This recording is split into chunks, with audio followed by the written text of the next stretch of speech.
Good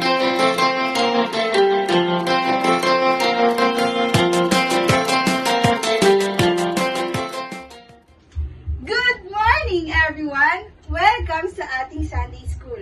Ready na ba kayo para pupurihan at sayawan ng ating Panginoon? Kung ready na kayo, let's sing and dance!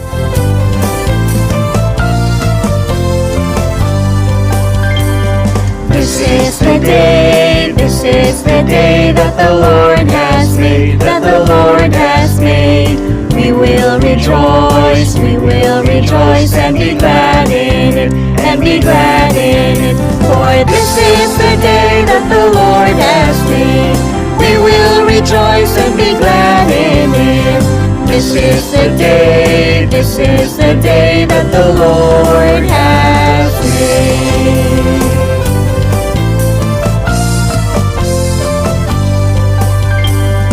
This is the day that the Lord has made, that the Lord has made.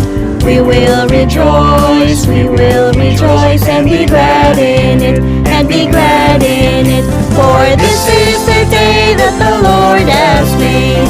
We will rejoice and be glad in it. This is the day that the Lord has made.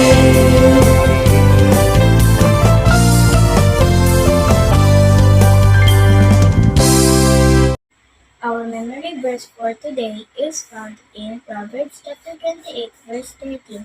People who conceal their sins will not prosper, but if they confess and turn from them, they will receive mercy. Proverbs chapter 28, verse 13.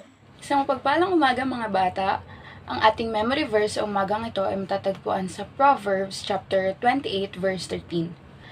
Ang sabi dito, people who conceal their sins will not prosper, but if they confess and turn from them, they will receive mercy.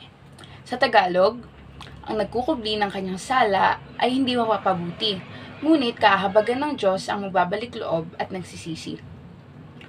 Pinili ng Diyos si Saul upang maging unang hari ng Israel.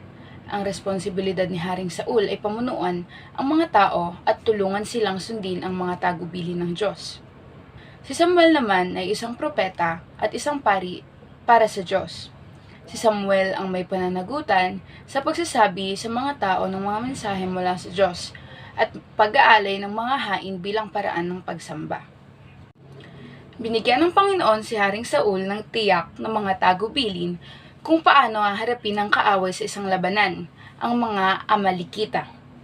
Sinuway ni Haring Saul ang Panginoon sa harap ng lahat ng tao, at pagkatapos ay tumanggi siyang aminin ang kanyang sariling kasalanan. Kailangang sabihin ni Samuel kay Saul ang galit ng Panginoon sa kanyang pagsuway. Sa halip na magsisi, sinubukan ni Saul na magsinungaling at pagkatapos ay gumawa ng mga dahilan. Sinisi niya ang mga kawal at pagkatapos ay sinabi na ang mga hayop lamang ang kanilang pinananatiling buhay para mag-alay sa Panginoon. Kahit na sa huli ay umamin si Saul sa 1 Samuel chapter 15 verse 24, patuloy niyang sinikap na ipasa ang responsibilidad sa iba. Hiniling pa niya kay Samuel na gawing maganda siya sa harap ng mga tao. Makita mo ito sa 1 Samuel chapter 15 verse 30 to 31.